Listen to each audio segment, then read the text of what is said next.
ஏன் ஏன் இந்த குழந்தைக்கு இவ்வளவு தண்டனை? சொல்லுங்க சொல்லுங்க பிரியாக்கா, சொல்லுங்க உஷா.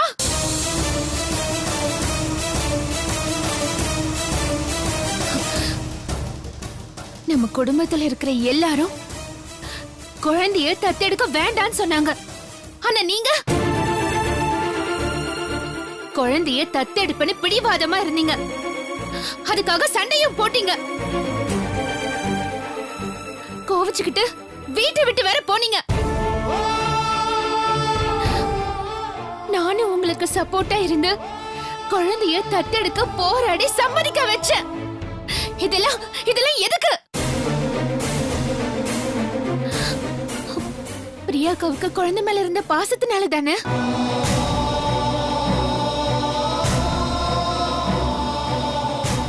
பிரியாக்கா, நீங்க ஏன் அஜயை திருப்பி கொடுக்கணுங்கிற முடிவு எடுத்தீங்க? ஏன்னா இது உங்க வயித்துல பிறக்கல. ஆனா இந்த குடும்பத்துல இருக்கிற எல்லாரும் அஜய் மேல ரொம்ப பாசமா இருக்காங்க. அத்தை, மாமா எல்லாரும் எல்லாரும் பிரியமா இருக்காங்க. ஆனா நீங்க இந்த குழந்தைய வெறும் சொத்துக்காகவும் பணத்துக்காகவும் தான் ஆசைப்பட்டு எடுத்திருக்கீங்க.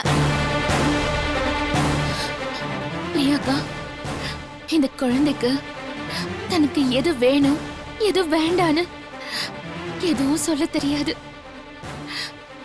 இந்த குழந்தைக்கு இந்த வீடோ சொத்தோ எதுவுமே தேவையில்லை.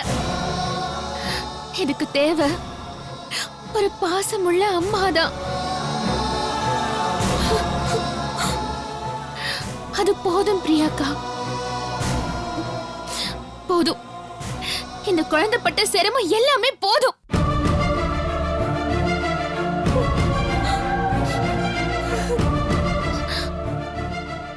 இந்த குழந்தைக்கு ஒரு அம்மா மட்டும்தான் வேணும்.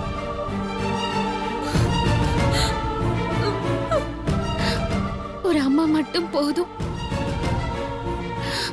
அதுக்கு இந்த உலகத்துல வேற எதுவுமே வேண்டாம்.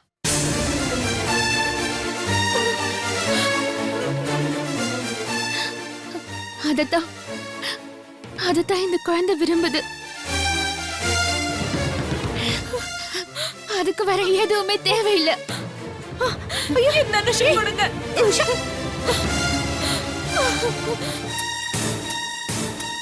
என்ன மன்னிச்சிடு தனுஷ். நான் தப்பு பண்ணிட்டேன். நான் பாவி. இந்த அம்மாவை மன்னிச்சிருவியா தனுஷ்? ஐயோ உஷா,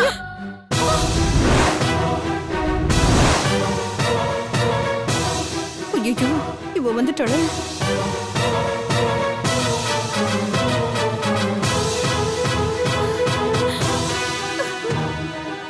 என்ன சொன்ன? உன்னதான் கேக்குறேன். நீ என்ன சொன்ன? ஏன் பேசாம நிக்கிற? சொல்லு. அஜய் உன் மகனா? ஆமாம்மா, இவன் ஏன் மகன். அம்மா, உங்களை கையெடுத்து கும்பிடுறேம்மா. என்ன மன்னிச்சிடுங்கம்மா. தயவு செஞ்சு என் மகனை என்கிட்ட திருப்பி கொடுத்துடுங்கம்மா. ஏய், என்னது இது?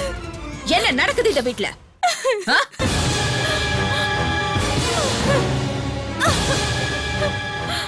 பிரியா, அஜய உஷா அவ மகன்னு சொல்றா.